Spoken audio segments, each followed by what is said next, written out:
Hey, it's Jeff Zito, and thanks again for checking out another episode of the Celebrity Jobber podcast, which you can check out all of our past episodes on celebrityjobber.com. You can also follow us on Instagram, Celebrity Jobber Podcast, and basically we talk about these celebrities. If it wasn't for their big break, they might have a different job, maybe a regular job, if you will, a 9-to-5er, but it was probably a big break somewhere along the line that helped them become famous for what we know them as. I first was introduced to Miki Sudo about a year ago. She was episode number 42 on the Celebrity Jobber podcast. She is a woman's competitive eater. And, you know, Joey Chestnut is the name in that game, but it was maybe a month or so ago that we all found out Joey Chestnut was banned from this year's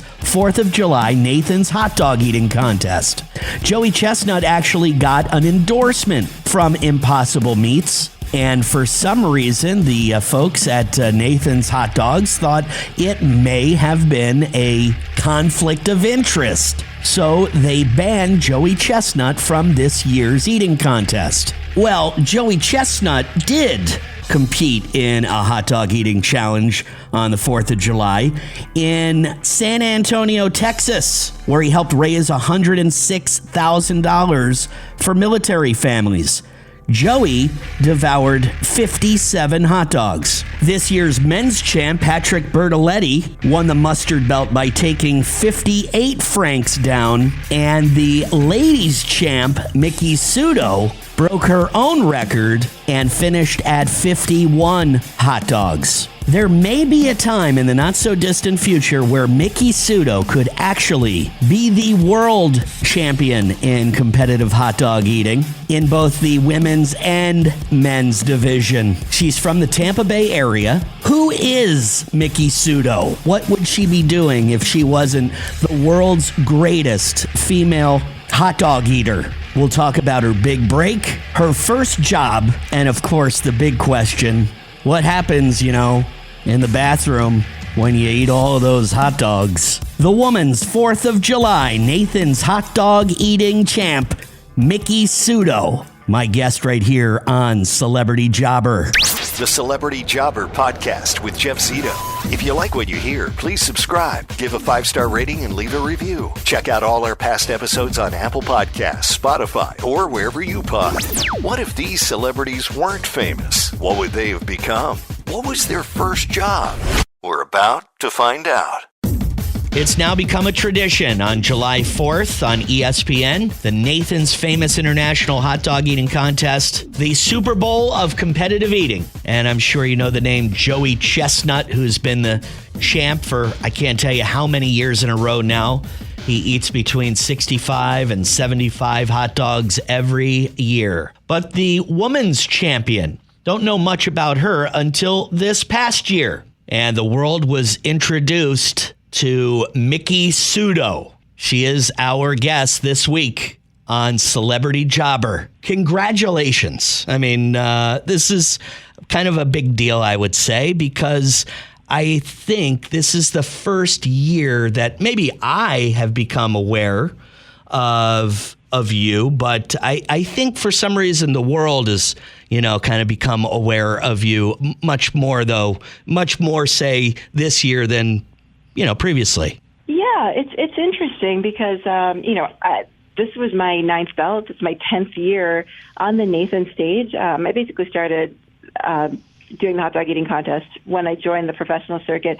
But, because the women's contest is not broadcast in its entirety on ESPN, I think, I've kind of managed to fly under the radar. It's funny because, luckily for us, not so luckily for pretty much everyone else, the weather delays pushed everything back and kind of opened an opportunity for the women's contest to be broadcast. Oh. The only other time that this has happened in the 10 years that I've been doing this, actually the only other time this has ever been done with the women's contest was in 2020 when we had that socially distanced, socially distanced event without a crowd. it's interesting. So it takes kind of a big curveball to get us on TV, and I understand, the reasons for that. But it definitely helps me reach a wider audience, and for that, I'm really thankful. Okay, so that really kind of puts it together for me now. So the women's hot dog eating championship, not televised. It's just, usually Joey Chestnut and him eating 70 hot dogs. But because of the rain delay this year, you got on TV, and that's where this whole thing is kind of blown up. Has your life changed in the last couple of weeks? Yeah, it's kind of. I do feel like there's a little bit more. Because there's a little spike in people reaching out. It's all kind of a blur. I always do a lot of media leading up to Nathan's and afterwards. But yeah, you're right, and especially from the Tampa Bay area community. It's hard for me to isolate whether that's because we were on TV or because Tampa likes to back their own. So, this whole, since moving here, everybody's been incredibly receptive and super supportive. So, I'm like, is it Florida? Is it because we're on TV? It's hard to separate. But, this year's definitely been a little bit busier. Tell me what it is about Tampa and professional eating, because as I'm watching this, it seems like there is a odd number of people from this area, from the Tampa Bay area, involved in competitive eating. Am I crazy? I guess disproportionately so. When I think about, Joey represents Indiana now. Jeff Esper, who's second, is from Massachusetts. Yeah, Nick and I are both from Tampa. Obviously, for your listeners who aren't familiar, Nick Weary is ranked number 4 with Major League Eating overall, and he actually just hit a personal record with 45 hot dogs and buns in this past competition. So you've got 2 of them right in our household. So we kind of skew those numbers. But you also have Bartley Weaver, professional bodybuilder who lives in South Tampa, a good friend of ours. Also, put up a high number this year. So I think Florida in general kind of lends itself to people pushing their limits, exploring fun, new, crazy things, the kind of that competitive drive. So it's cool to see Florida represented. So you mentioned, is it your husband? Is Nick Weary your husband? Is he your boyfriend? Yeah, I guess technically he's my fiance still. He proposed. He proposed after eating 50 hard-boiled eggs at one of our contests. What a gentleman. Romantic. I'll never look at hard-boiled eggs the same. But yeah, we're trying to figure out how we want to, go about taking the next steps. But, we've been together for 4 years now. We've got a 2-year-old son together. So, we just have to get there and file that paperwork, I guess. What a power couple in the world of professional eaters. So obviously you met while working, correct? Yeah. So we actually met. I like to tell people we actually met at the gym. We were working out because we're, it's got a different ring to it than the hot dog eating contest. But actually, we met at the gym the morning of the hot dog eating contest. Major League Eating puts us up at the same hotel. So, I was doing my 4 a.m. cardio, and I ran into the only other person who decided to get a workout in before ramming hot dogs down their face. And that was Nick. And I just decided to be friendly, and I said hi, and it wasn't until about a year later, one of our mutual friends kind of said, you two should talk. You have a lot in common beyond eating. And I don't think either of us was interested in pursuing a relationship. I know I wasn't, but, the more I got to know him, I did realize he's a great dad. He's super family-oriented. He's passionate about travel. He's incredibly hardworking. So, and honestly, our regular day-to-day diets are the same. So even if down the road we were to move in together, I would always have my 30-calorie almond milk. I would always have my non-fat Greek yogurt and chicken breast and whatever. So we had a lot of weird quirks in common, too. So, Mickey, how the hell did a girl like you, and when I say a girl like you, people, if you're not familiar with Mickey Zito, I want you to Google her right now. You can see a picture of her, on the, the little picture on the Celebrity Jobber podcast. There's horrible pictures out there, too, though. Oh, but I'm telling you, you are not what I would expect a female professional eater that just put down 40 hot dogs at the Nathan's, hot dog eating contest. You do not look, I'm not trying to judge, but I'm just saying you don't look like a professional eater. So how did this happen? So it kind of, I hate to say by accident because, maybe there are no accidents, but it really stemmed from, one, I do love food, but a love for food is not going to make you a top-ranked competitive eater. It's like, you might love driving or you might love whatever it is, but doing something at the pro level is entirely different. It was really my adventurous spirit and that willingness to try new stuff, I guess, that made me cross paths with competitive eating. So to make a long story short, some of my friends had attempted a 12-pound Vietnamese noodle soup challenge. It was back when Man vs. Food was kind of at the height of its broadcasting. Right. Yeah, and so there were restaurants offering, in this case it was $1,500 if you could finish a 12-pound bowl of pho, and they did it more for like Instagram reasons. But I saw those pictures and I'm like, I think I can do that. And now I was just about to graduate from college, I think. And, $1,500 is nothing to sneeze at, but especially, like I'm a college kid. This can pay my rent, sure, and insurance, and, and I just thought it was a sweet deal. Let me try. So I did that and I kind of plugged along and I slowly but surely completed that challenge. And they put me up on a billboard right off the Las Vegas Strip. I lived in Vegas for about 10 years. And I started getting these requests to do more challenges. And, I'm like, why not? And it kind of snowballed because because I was willing to, and I enjoyed early success. But when I realized there was a competitive circuit, I'm extremely competitive. I did some research on the numbers that other women do, and even some of the men do. And I figured, I at least won't be dead last. So I gave it a shot, and I was the top-ranked female within the first 3 ranks. That's incredible. It's the Kia Summer Sticker Sales Event, so give your friends something to look at, like a B&B with an ocean view, an endless field of wildflowers, or a sunset that needs no filter. Make this a summer to share and save with a capable Kia SUV or powerful sedan. See your local Kia dealer or visit kia.com to learn more. Kia, movement that inspires. Call 800-3334-KIA for details. Always drive safely. Sale applies to purchase of specially tagged 2024 vehicles only. Quantities are limited. Must take delivery by 7/8/24. So where were you? You said you were a college student when you did your first, official challenge when you ate that 12-pound bowl of noodles. But so you're a college student at that time. What did you go to college for, and what did you think you were going to become? Because I'm sure you didn't go to college thinking you were going to become a competitive eater.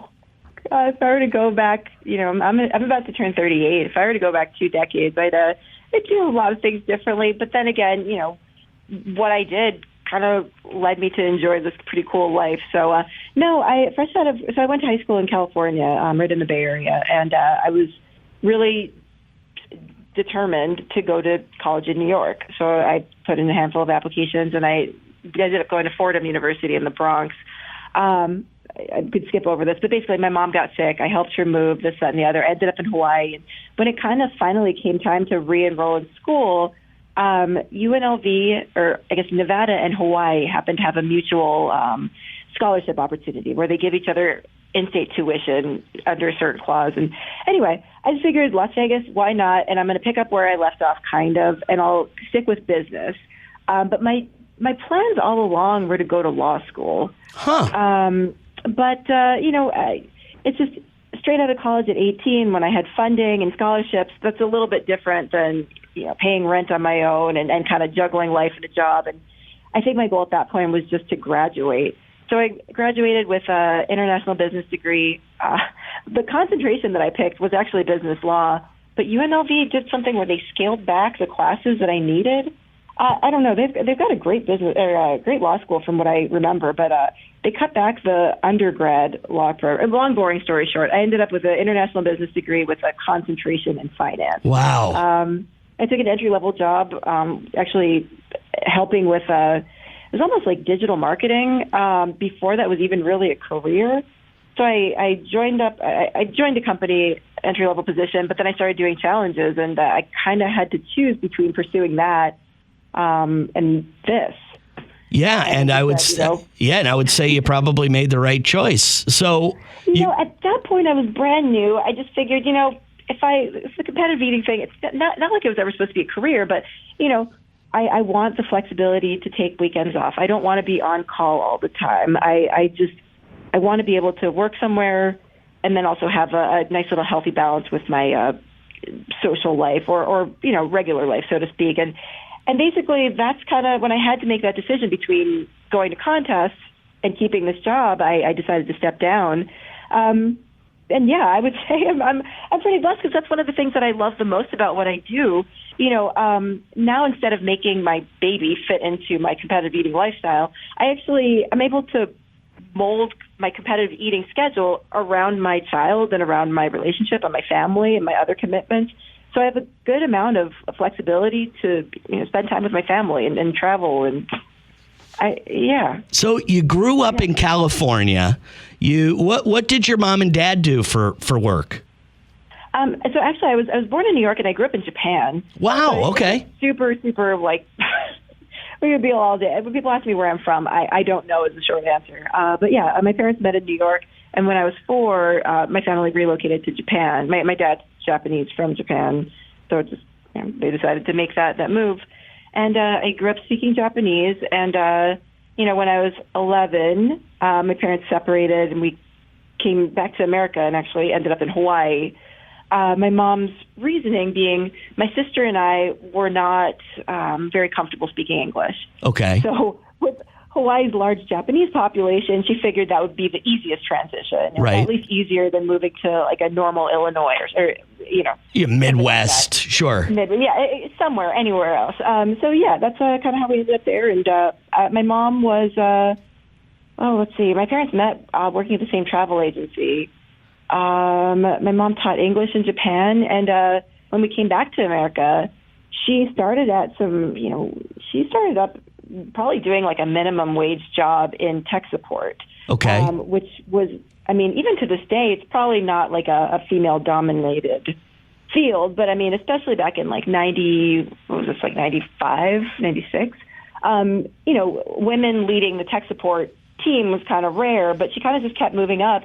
And she ended up, her last job was at Apple Computer headquarters in Cupertino. Right. And she was, I don't know her official title, but she curated the content for the QuickTime division. Back when that was a thing, but okay. Yeah, she kind of had a pretty important job. Yeah. But from tech support minimum wage to one infinite loop in Cupertino, she really made her mark, and it's super inspiring to watch growing up. Absolutely. And your dad, what type of work did he do?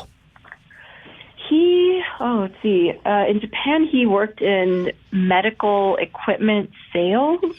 Okay. And I think he always did some form of translation work. Okay. So was that any type of inspiration, growing up, where you're like, hey, look, mom and dad both can, speak 2 languages, maybe, there's money to be made by doing that. So, maybe you're going into the business world, you know how to speak Japanese and English.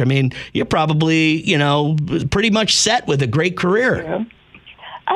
I never looked at it that way. I'm working really hard to raise our son bilingual. It's got its challenges, but I think it's always going to be a strength to have more knowledge, more languages, more strengths under your belt. But I never really thought, I'm bilingual, so I can, kick back and rest on that. I think, all that really sticks out to me is that growing up, my mom didn't make excuses about, being the only woman in a certain industry or, being a single parent and things being tough. My mom wasn't really one to make excuses. She saw challenges as opportunities to really set herself aside from the rest. And, whether I knew it or not, I think I took on some of those qualities. So who did you get your love of eating from, Mickey? I think that's a combination of my mom and my dad. We traveled a lot. So, just one way of showing respect was to try, the hosting culture's food. Sure. So whether we were in Singapore or Korea or, wherever, it was just kind of like a sign of respect. So I think I grew up with a very, adventurous palate, I guess. Okay. And it just kind of led me to appreciate food and that. And, really early on, I waited tables and I just, kind of saw the passion and the seriousness with which, some of the kitchen guys took their craft. Do you remember your very first job, what that was? my very first job would have been under the table. I was working at a health food store back in Hawaii. My first paid W-2 type of job, I think was, I'm trying to think if there was anything earlier. Don't worry, I'm not going to turn you into the IRS for the under the table job. No, I was like 13, I think, when I had my first job, and the lady hired me to do like this fancy, colorful menu boards with chalk and whatever. My first legitimate job, I think I was 15 and worked at Baskin Robbins. Okay. Briefly. And if I remember correctly, George Costanza told me that he worked at Baskin Robbins too. I mean, don't quote me, but I'm pretty sure I remember him saying that. So it's like a lot of interesting people have gotten their start at BR.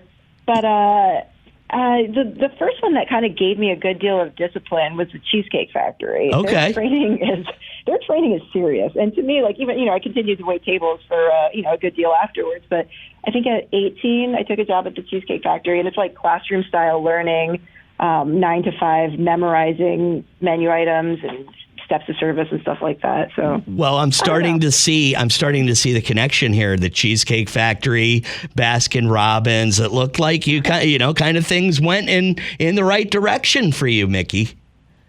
I guess so. I mean, I will say, though, that after about a week of Baskin Robbins, the novelty of ice cream wore off. Yeah, I bet. I'm sure it did. You just eat as much as you want. Oh, no. It's What do you think? Maybe it was just a couple of weeks ago.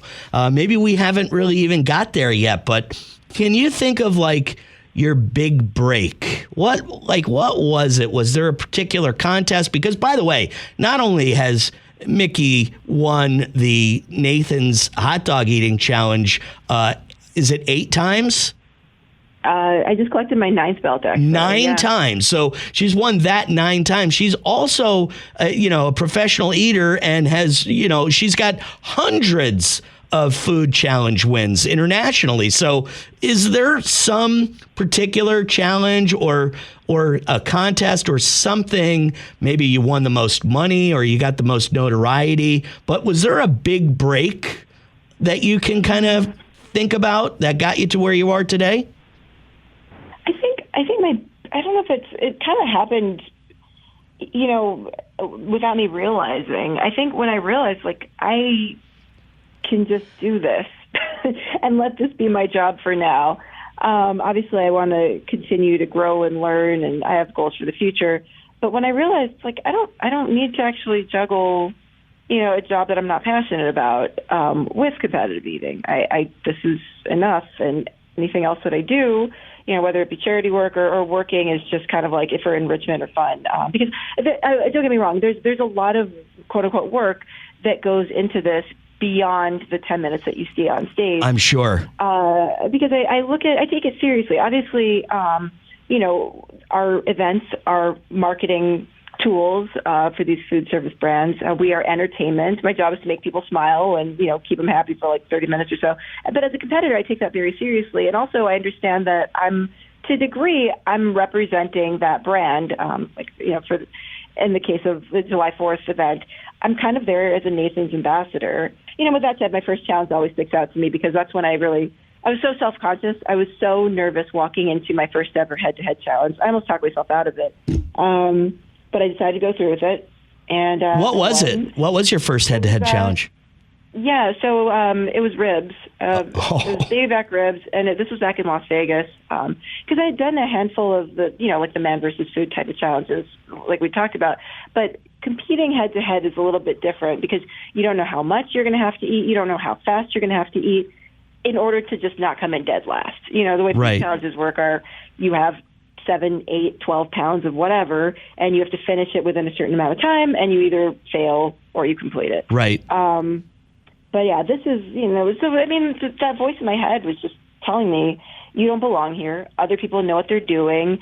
You're a newbie. You're a fraud. You're not good enough. You're one of only, 3 women in a field of 37. You don't belong here, and everybody's laughing at you. It's basically what I'm telling myself this whole time. Right. My friend my friend Lee was holding my hand, while I'm shaking, to go sign in or whatever. And long story short, not only did I win my heat against, semi-pros, I won the whole thing. And, it was just kind of I pushed those boundaries of my own comfort zone. I came out the other end, realizing I'm a little bit stronger, and I had more confidence, and I never looked back.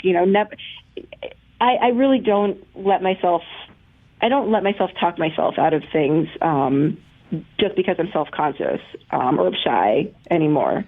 Well, I kind of have a feeling that even though you consider that your big break up to this point, I kind of have a feeling that we just witnessed another maybe big break in the world of Mickey Zito at the Nathan's Hot Dog eating contest that was, televised on ESPN, and now people know who you are. They've seen your face. I kind of think maybe you haven't gotten the dividends all the way off of that, but I have a feeling you're going to kind of see a lot more because of that. That would be great. I mean, because that would be the dream. While I love competing, it'd be, people ask me how long I plan to do this, and my answer is for as long as it's fun and makes sense. But of course, it'd be great to just, if somehow my name built up built up to the level of Joey's, and somebody invited me to go, I don't know, host a show or co-host a season of a travel food blogger show or something like that. I mean, that'd be amazing, because then it's, you get to just be you as a living. And I think that's I'm very close to that, but I think so. We'll see what the future holds. America. We are endowed by our Creator with certain unalienable rights: life, liberty, and the pursuit of happiness. By honoring your sacred vocation of business, you impact your family, your friends, and your community. At Grand Canyon University, our MBA degree program is 100% online, with emphases in business analytics and finance to help you reach your goals. Find your purpose at GCU. Private, Christian, affordable. Visit gcu.edu. Well, I think if I didn't ask this question, everybody would be pissed off, and I don't want to upset you, but I have to know, because the biggest question in my mind when it comes to somebody eating 40 hot dogs or whatever, you ate 39 and a half, I believe. I mean, Joey Chestnut eats 65 or 70. I got to know, and I think everybody just can't ask the question, but I'm going to ask. What happens after you eat all those hot dogs? Can you tell me, do you go to the bathroom? Do you throw up? Do you really, take a giant hot dog dump? I mean, what happens after? Well, I mean, it's funny because Pepsid was a sponsor this year, which was just perfect. But I mean, no matter what you do or take or all that, I mean, you're going to feel uncomfortable. I mean, the one tiny little silver lining to only eating 40 hot dogs this year is that I didn't feel my worst. Actually felt pretty fine. I say it's bad in the sense that I had room for more. I ran out of time before I ran out of space, and that's I have bigger numbers than me, so it's really frustrating from a competitor standpoint. But obviously, in the recovery aspect, that's much easier. So immediately afterwards, I get whisked to stage right. I do a bunch of interviews. People start asking me if I need anything. All I want is a cold bottle of water, and then about 5 more. So I'm downing fluid. Because it's hot, I'm dehydrated. Sure. So I get more full that way. I eventually make it back to, honestly, this year what happened was with the weather delays, I was just checking on Max, extended the babysitter's stay. And then eventually I got to watch the men's contest. But I was at Coney Island until about, 4 o'clock, I want to say. Eventually, you get back in a car in air conditioning, and you go back to the hotel. But so people always ask about the bathroom. Food doesn't move that fast. I don't. Whether you eat one hot dog or 41 hot dogs. If people really want to know, I would suggest them just try it and find out. There's a lot more foam than you might think. Really? It's not pretty, but thankfully I only share a room with my son and Nick, so I don't have to be So you're telling me that you naturally pass the thousands and thousands of calories. You don't try to make yourself throw up, because I would honestly think all of that going through the intestines have to, do some damage. I mean, that's a ton of food.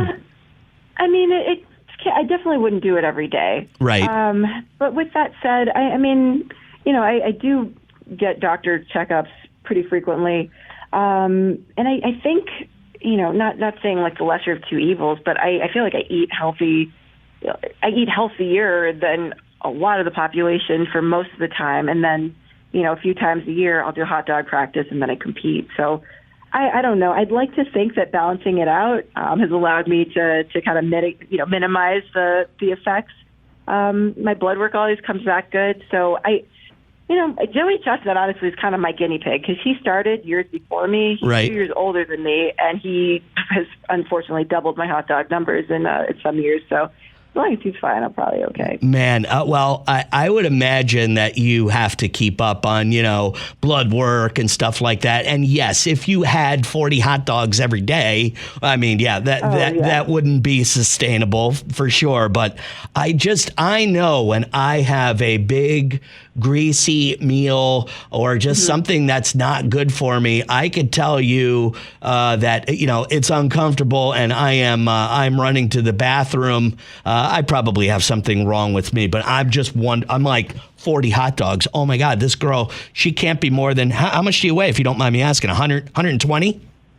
So, no, I think somewhere along the lines, my weight numbers got crossed with Michelle Lesko's, but she's literally 5'1". She's a girl who was eating to my left, but I'm 5'7.5", and normally I'm about 140 pounds. Come Nathan's time, I think I competed at 132. 132. So I'll drop a little bit of weight to be, a little bit lighter, a little more lean. But yeah, I fluctuate throughout the year. And, I guess I could only liken it to, like, some people overeat, or a lot of people overeat, Thanksgiving time or over the holidays in general. Right. So if you kind of just think, like, if you've been uncomfortable in that way, you probably kind of have an idea what I feel like. Right. I don't know what, those bathroom situations are like. When Thanksgiving comes around, Nick and I we're like hyper aware that our families are looking at us, or if we're with friends, or, everybody is like, how many plates are they going to eat? Is there going to be anything left? So it's like we just eat normal portions. So, but yeah, if you've been uncomfortable after Thanksgiving, it's probably like that. Probably the same type of thing. Wow. Yeah. And I want to say about 4 days, maybe until 3 to 4 days, it feels like my whole midsection's a little bit bruised. Like every little muscle fiber in my body is kind of stretched and back. And yeah, I've kind of been, I've had a billion little micro punches in the stomach. Oh man. And you said about 4 days it takes to get back to completely normal. Wow. Yeah. And I was going to say, too, if I know that I'm going to go out somewhere and have a big meal, I starve myself throughout the day. But obviously, that's not a good way to do it, because when you do that, you only eat a half of what you thought you were going to be able to do. So training for something like this, how do you can't be completely famished going into this, correct? Yeah, I don't know if there's any truth to, your stomach shrinking back down. I don't think that's going to happen a day or two. But what I find is that if I'm completely if I've fasted for too long, I just don't have the energy to fight through 10 minutes, especially in the New York summer heat and humidity. Forget about it. I'm winded after 2 minutes. Right. So I can't go in completely. There's that sweet spot between, being hungry and empty to make room, and just, but you still need that energy to carry you through, exerting all that energy. So I think, practices, what I need to do looking to 2024 is I need to do more practices that focus on combating flavor fatigue, because I know I have the space. I just run out of time because basically my taste buds are fighting it. It's like, I don't want to eat this anymore. Right. It's just I love Nathan's hot dogs, but nobody's eating soggy buns dipped in Crystal Light by choice. Right. That's just not how you enjoy hot dogs. So I need to use my practices, not so much for, capacity moving forward, but really, or even technique. Technique I can correct over the course of 10 minutes. I need to work on my flavor fatigue because ultimately that's what set me back. What is it about dipping the buns in the liquid? It's just a lot faster. Oh, okay. It's just faster. Yeah, exactly. So a lubricated bun that you can imagine what kind of texture that takes on is easy to swallow whole without chewing once. So Got it. Dip it in water, let it like semi-saturate. I like to rip them in half and create two little bun balls. I pop those into the back of my mouth and I don't chew once. So that helps that. So yeah. Wow, she is the greatest female competitive eater and one of the world's best competitive eaters, male or female. The hot dog eating champion, and she holds hundreds of food challenge wins internationally. So great talking to you, and I really do appreciate the time. Yeah, absolutely. Thank you to all your listeners. If they want to find out more about me, everything's available at thehungrycouple.com, or Twitter and Instagram, or Threads, I guess now, is OMG, like, oh my God, ITS. It's MIKI. Congratulations again. Thanks so much. Take care. There you go. It's kind of funny. How does one get into competitive eating? You know, you don't go to college and major in dessert. So, again, business seemed to be the path that Mickey was going to take, and that led her to law. She thought she was going to have a law degree and be a lawyer. But, yes, her very first competitive eating challenge, I guess, was the big break that she had that basically said to her, wow, you know, I can make a living out of eating. And to be honest with you, I think her big break came at last year's hot dog eating championship, when the Coney Island Nathan's Hot Dog Eating Challenge on the 4th of July, it was bad weather. The event got delayed, but the weather cleared up, and ESPN actually aired the end of the women's contest. And that's where everybody saw Mickey for the first time. And it's like, wow, she's not a very big girl. And, you know, she wears makeup. She's kind of cute. Doesn't look like a woman that would just choke down 40 hot dogs. But she is. And the greatest woman's competitive eater in the world. And her first job was in the world of ice cream at Baskin-Robbins. Joins other celebrity jobbers with their first job being in ice cream. Jay Chandrasekhar from the movie Super Troopers was a good humor man. And of course, billionaire investor, star of ABC's The Shark Tank, Mr. Wonderful, Kevin O'Leary, started off as an ice cream scooper. Thanks so much for listening. If you like this podcast, please give us a 5-star rating. We'd love if you could leave a review. Stream us on Apple Podcasts, Spotify, or wherever you pod. Past episodes you can check out up on celebrityjobber.com, and you can follow us on Instagram at Celebrity Jobber Podcast. It's another episode in the books. As always, thanks for listening. See you next week. I'm Jeff Zito.